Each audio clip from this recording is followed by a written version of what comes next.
let's stick with the vaccine theme. We can talk now to Labour's Shadow Health Secretary Jonathan Ashworth. Thank you very much for being on the programme this morning, Mr Ashworth. So it feels like we've finally got a glimmer of light with the promise of this vaccine. Do you think the government needs a bit of credit here? You know, they've invested hundreds of millions of pounds in research. They've ordered 40 million doses of the Pfizer vaccine, so the UK's near the front of the queue. Labour, of course, will always, point out where the government's gone wrong, but do they need a bit of credit? Well, I think everybody involved in the vaccine discovery deserves credit, particularly our scientists in the United Kingdom. We can be immensely proud of what they've achieved, and we've seen some of our scientists at Imperial there in your package. I think a vaccine is a great hope for the coming months, but we know the World Health Organization has warned of vaccine hesitancy.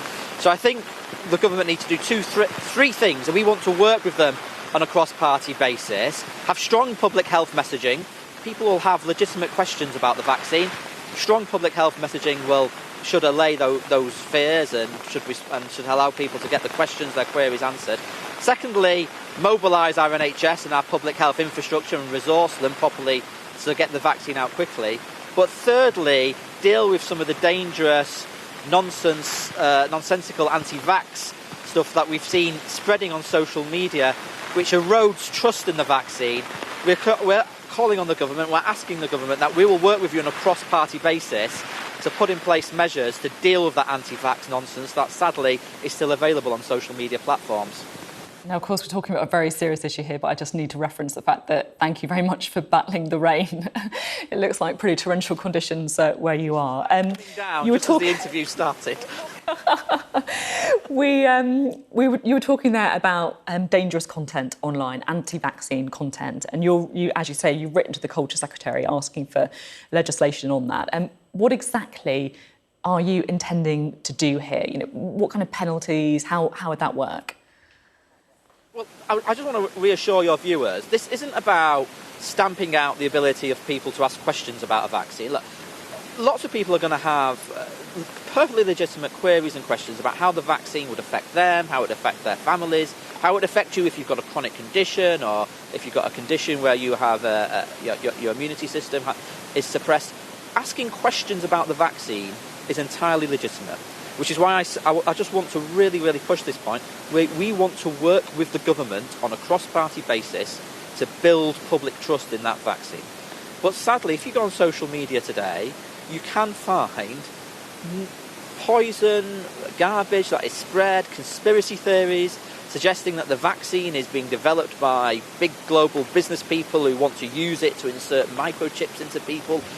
It's all nonsense. And the anti-vaccine campaigns, which we've had for forever really, they've been around since vaccines first came on the scene in the 1830s, erode trust and they play on distrust on public institutions.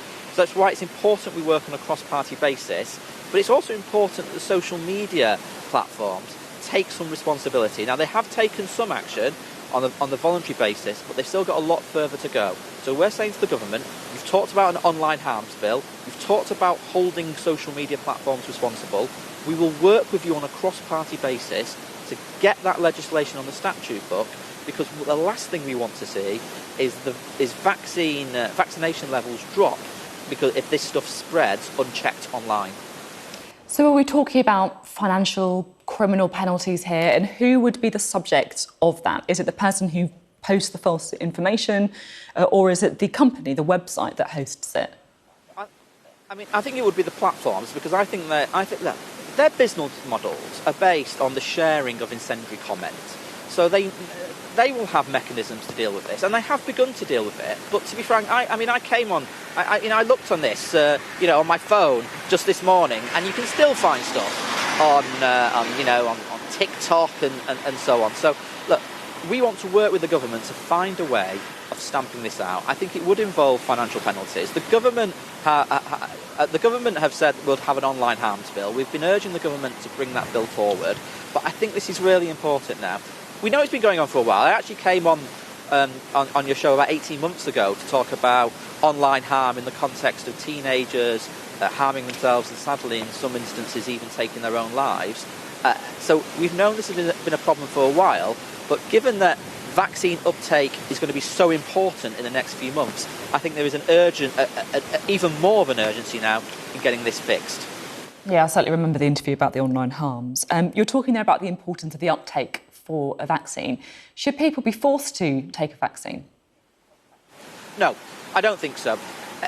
We did, and it was actually about 150 years ago, I think, introduce a compulsory vaccinations legislation in this country, and it led to mass demonstrations. Actually, oh, excuse me.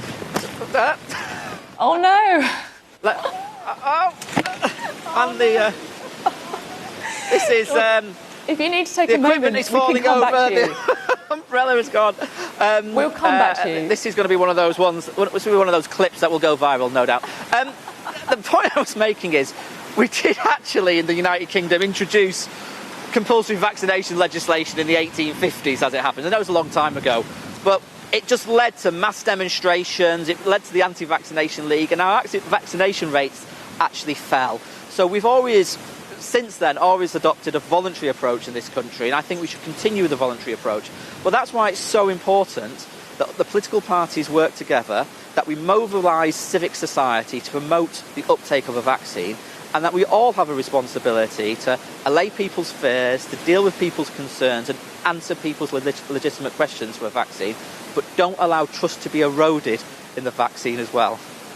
That was a very well-handled umbrella there. I'll try not to keep you too much longer, but who do you think should be prioritised to get a vaccine first? I think the committee of clinicians who make these decisions have suggested that we vaccinate the elderly and the vulnerable in care homes and healthcare workers. I think that's the right priority list. I would hope that committee also looks at the impact on those from ethnic minority communities, because we know that this virus has had a disproportionate impact on those from ethnic minority communities.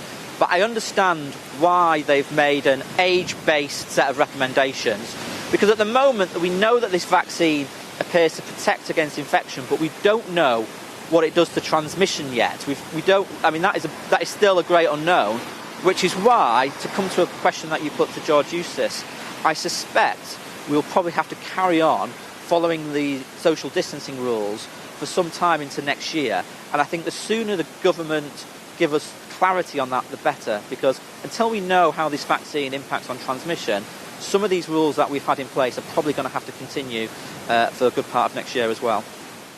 On Brexit, we spoke to Simon Coveney on the programme who said that if the government tries to reintroduce parts of the Internal Markets Bill, then there will not be a deal. It won't be ratified by the EU.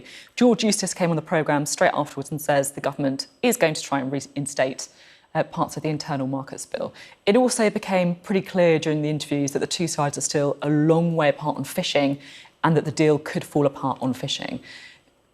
It doesn't look like the deal's going to happen, does it? Well, we obviously hope there'll be a deal.